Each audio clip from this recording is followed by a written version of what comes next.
But I think in order to be able to really appreciate this fully, it's important to understand what's going on in the brain that underlies these difficulties which I've just been describing. The brain is about 2.5 pounds, about that big. In there, you've got 100 billion neurons. Those are the cells that make up most of the brain tissue. It's hard for most people to imagine a number as big as 100 billion, but here's a way you can do it. Think about pixels on a TV screen. Imagine a 17-inch TV screen or monitor screen for your computer. On that screen, you'd have about 200,000 pixels. Now, imagine if we then went to the Freedom Tower in New York. It's almost 100 floors high. And take 17-inch monitor screens and set them side by side, bottom to top, all the way up one side, all the way around, so this entire building is totally covered with 17-inch TV sets, and turn them all on, and add up all those pixels on all those screens and that entire huge building. You would then have enough pixels, if you added them all together, to show how many neurons one person has in their brain. Now, these neurons, they're very, very tiny. You have to look at them under a microscope. But they come in different sizes and shapes, but they all work on a branches and twigs system, something like this.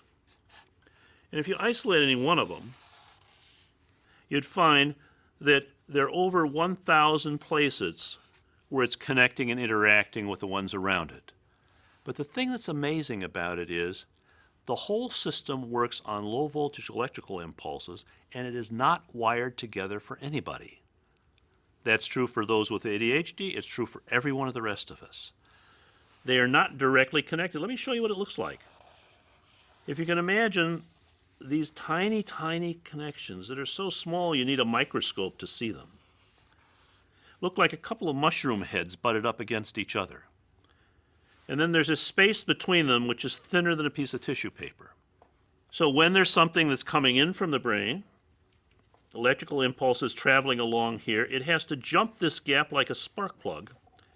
And then there are little receptor buttons on the other side here that it has to connect with. And if it comes in strong enough, it goes on to the next connection and moves on from there to wherever it needs to go. If it doesn't, it just fizzles here. But the other thing we have here is there are little bubbles on the side. This is where they're coming from.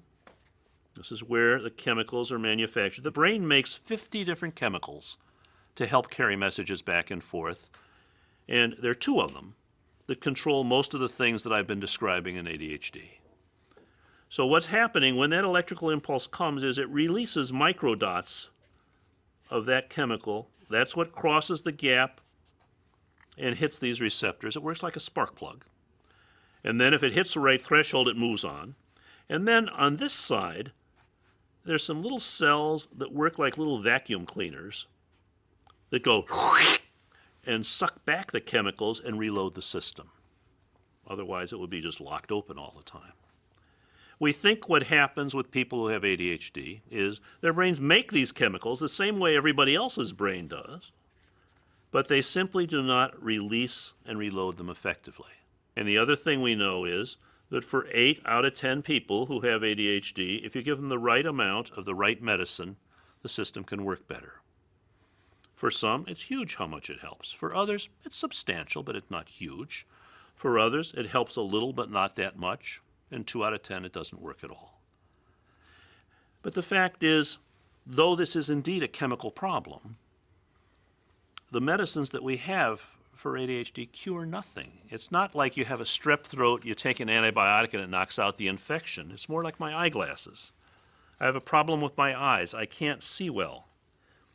If I'm looking at typewriter-sized print, it just looks blurry to me. If I put these on, I can read it as well as anybody can. Take them off, I'm right back where I started. The glasses do not fix my eyes. They just help me see when I've got them on. And the same thing is true of the medicines we use for treating ADHD. But it's also important to recognize that medication is just one aspect of the treatment that's important for somebody with ADHD. And there are many ways in which we help people with ADHD by helping them to learn skills, by helping them to use some technology and strategies to be able to deal with whatever they have to deal with in school or on the job or in their family and social relationships.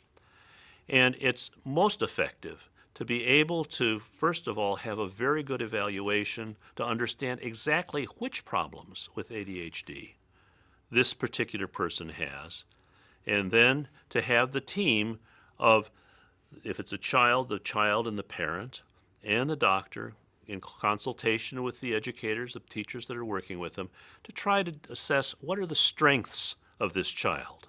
That's our beginning point. What are the difficulties?